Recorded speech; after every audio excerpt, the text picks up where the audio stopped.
Philippe Cavrivière, Oui. ça vous inspire ça? Oui, tout La à fait. réalité du virtuel? Non, ben non, je vais Oui, pas ils ont enchaîner beaucoup là-dessus, j'ai de rien chroniques à faire, lui, compris. Bonsoir à Bonsoir, toutes. Philippe. Si j'avais su qu'il y avait autant de filles, j'aurais pas écrit ça. J'aurais fait un truc à la guitare, un feu de bois derrière, une chemise ouverte, parce que c'est honteux ce qu'il va suivre.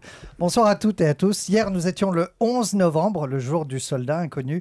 Aujourd'hui, nous sommes le 12 novembre, le jour du chroniqueur inconnu, c'est-à-dire moi. Si je me rends bien compte que personne ne me connaît, hein, ne dites pas le contraire. Il y a 5 minutes, j'ai tapé Philippe Cavrivière sur Wikipédia et Wikipédia m'a répondu « te fous pas de ma gueule ». Voilà. Nous sommes vendredi soir et logiquement, dans les bureaux, c'est l'heure où tout le monde se dit « allez, bon week-end, à lundi ». Dans tous les bureaux, sauf dans les ministères ce soir. Dans les ministères ce soir, c'est plutôt... Bon ben, je te dis pas à lundi. Un de ces jours, on s'appelle, putain, c'est dégueulasse, j'avais des super idées de réforme. J'avais commencé à bosser, putain. Bref, ça va chialer dans les ministères, ce sera les petits mouchoirs et ce sera pas du cinéma. D'ailleurs, je me posais la question, comment on apprend à un ministre qu'il est plus ministre? Est-ce que Nicolas Sarkozy va envoyer un petit SMS, un peu comme quand on largue une meuf, hein, un peu lâchement comme ça, à Bernard Kouchner? Bernard, j'ai besoin qu'on fasse un petit break.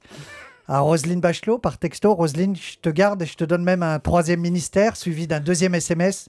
Non, je déconne, Roselyne, t'es virée, bien sûr.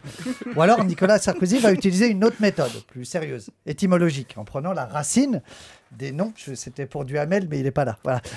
Il va faire Nadine Mora, no, j'en veux plus.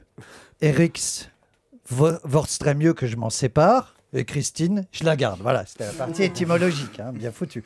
Notre président a dû travailler à son remaniement dans son Rhône-Avion. Vous avez vu, il a eu son cadeau de Noël avant tout le monde. Tout ça pour frimer à côté des collègues sur le parking du G20. C'est une exclue, c'est le klaxon de Nicolas Sarkozy. Il va assurer la présidence du G20. Déjà qu'il n'y arrive pas avec un pays, mais avec 20, il va être très à l'aise, c'est certain. Voilà, c'est la partie que je regrette d'avoir écrit maintenant. Un G20, c'est comme les partous de Berlusconi. Enfin, c'est pas un G20, c'est 20.G, lui, qui convoque chez lui, Silvio. Hein, Silvio, quand il fait un G20, ça fait « Ma ti piace la politica, hein? Ma ti piace la politica? Vieni qui, fammi un'inflazione, prendi tutti, prendi tutti. » Voilà. J'ai honte. Le thème du G20, c'est... Oh, elle rigole en plus. Finalement, les femmes, c'est plus ce que c'était. Le thème du G20, c'est en gros la guerre d'échange. Hein. Vous ne m'arrêtez pas, surtout si je me gourre. En gros, vous avoir... Échangisme, voilà. On est en plein dedans.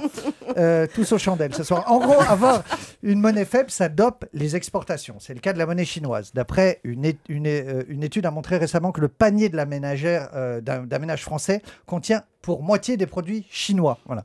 Moi, j'ai un ami qui a découvert que sa fille a été fabriquée en Chine. Il a retourné l'enfant made in China. Et il a fait je vais la garder. Voilà. Je terminerai par une citation d'un auteur français à propos du G20. C'est Jean-Luc Petit-Renaud qui disait G20, mais moi j'ai soif, il est 19h. Et normalement, il y a un klaxon parce que c'est l'heure de l'apéro. Ça, c'est Bompard. Il est garé en bas, il m'attend pour l'apéro. Salut à tous. Bon, il n'est pas encore 19h.